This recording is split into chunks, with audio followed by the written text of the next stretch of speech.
आँखें दिखाई नहीं देती हैं, आवाज़ सुनाई नहीं देती है और रोशनी भी दिखाई नहीं देती है।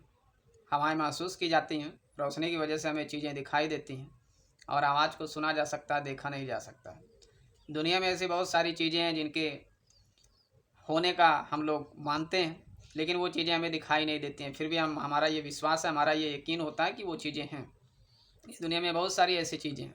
जैसे जब हमें चीज़ें दिखाई देने लगती हैं तो हम कहते हैं कि यहाँ पे रोशनी है, और जब चीज़ें हमें दिखाई नहीं देती हैं तो हम कहते हैं अंधेरा हो गया, रोशनी नहीं है यहाँ पे। जबकि हकीकत में रोशनी तो कभी हमें दिखाई देती ही नहीं है। सच्चाई यही है। यहाँ पे बहुत सारी ऐसी चीज़ें हैं, बहुत सारी चीज़ों का मिसाल हम लोग ले सकते हैं जो दिखाई तो नहीं देती हैं, सिर्फ महसूस करते हैं और हम लोग ये कहते हैं कि ये चीज़ है। अस्सलाम वालेकुम, जय हिंद। स्वागत है आपका हमारे नए वीडियो में। चैनल पे नए हैं तो फट से चैनल को सब्सक्राइब कर लीजिए, बगल में दिख रहे बेल आइकन को दबा दीजिए, जिससे हर वीडियो का नोटिफिकेशन आपको मिलता रहे। आइए बढ़ते हैं आज की वीडियो की तरफ। देखिए, इस दुनिया में लोगों की शिकायत यही रहती है कि बड़ी परेशानी है, हम बड़े परेशान हैं। और उनकी परेशानी इसलिए होती है क्योंकि वो जो जो चाहते हैं वो उन्हें मिल नहीं रहा होता उस समय, और जो वो सोचते हैं, जो उनका सपना होता है, वो चीज़ें उन्हें हासिल नहीं होती हैं, और जो हासिल होती है उनके पास वो उसमें खुश नहीं रहना चाहते हैं। इसी वजह से हमेशा परेशान रहते हैं।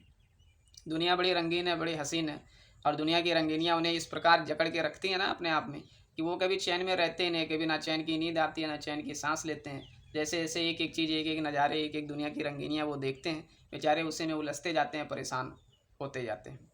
तो सबसे बड़ी समस्या ये बन गई है कि ज़िंदगी में सुकून कैसे मिलेगा, हम शांति से कैसे रहेंगे। देखिए, सीधी-सीधी बात ये है कि जब तक हम सच को नहीं स्वीकारेंगे, सच को नहीं मानेंगे ना, हमारी ज़िंदगी में ना तो चैन की नींद रहेगी, ना तो चैन की साँस रहेगी। सब मिला-जुला के सुकून कभी रहेगा ही नहीं। वो तब तक नहीं हो सकता है जब तक हम सच को नहीं मानने के लिए तैयार होते हैं। सच को मानते नहीं हैं, सच को एक्सेप्ट नहीं करते हैं, स्वीकार नहीं करते हैं, तब तक हमारी ज़िंदगी में सुकून नहीं आने वाला है।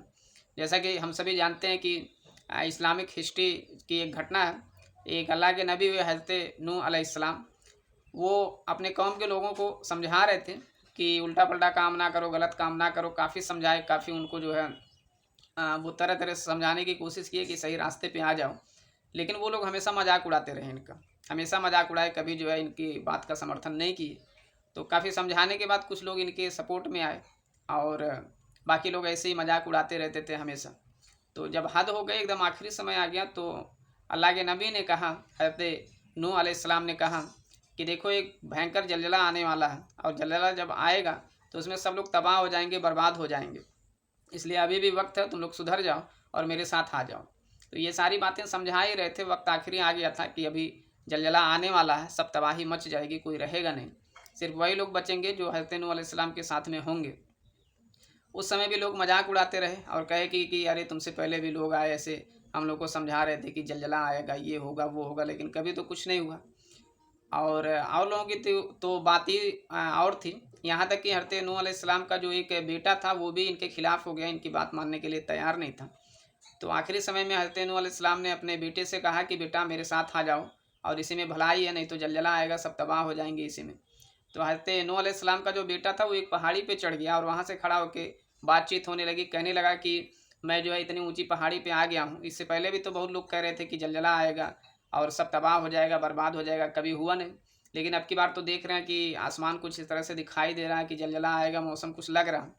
लेकिन अगर बरसात भी होगी, पानी भी इतना ज़्यादा भर जाएगा, ज़लज़ला आएगा, तो उससे भी कोई दिक्कत नहीं है। मैं इतने ऊँचे पहाड़ पे हूँ, यहाँ तक पानी थोड़ी आएगा। और ये सब बात चल ही रही थी कि इसी बीच अचानक एक भयंकर ज़लज़ला आता है, और हज़रत नूह अलैहिस्सलाम का बेटा जो था वो वहीं पे हलाक हो जाता है, उसका खात्मा हो जाता है।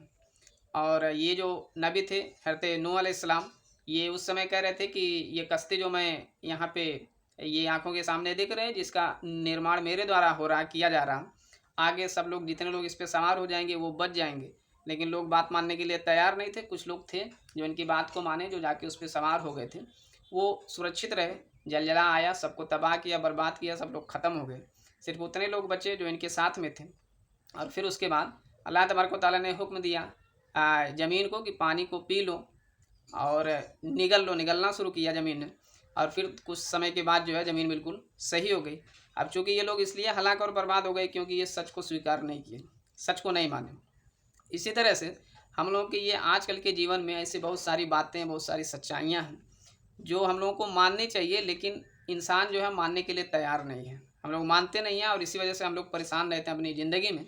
देखिए, एक छोटा सा एग्जाम्पल लेते हैं अपनी ज़िंदगी में शादी का। शादी बड़ा ही नेक काम होता है, बड़ा ही अच्छा काम होता है। शादी के बाद इंसान गुनाहों से बचता है।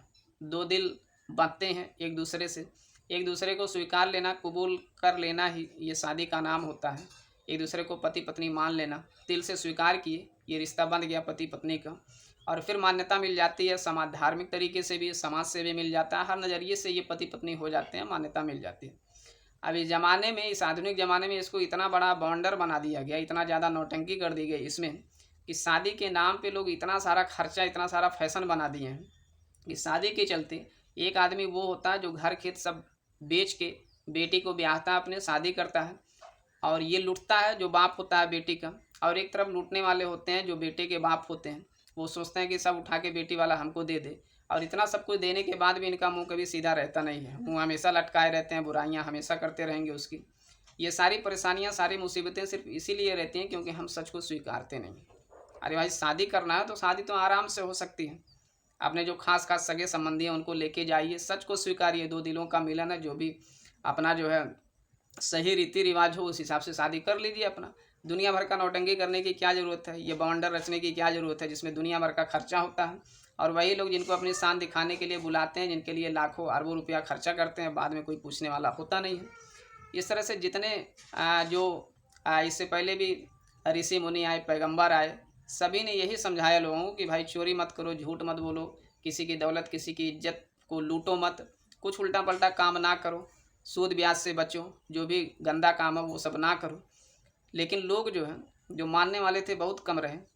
लोग इसको जानते भी हैं कि ये सब गलत काम है, उसके बाद भी मानने के लिए तैयार नहीं है।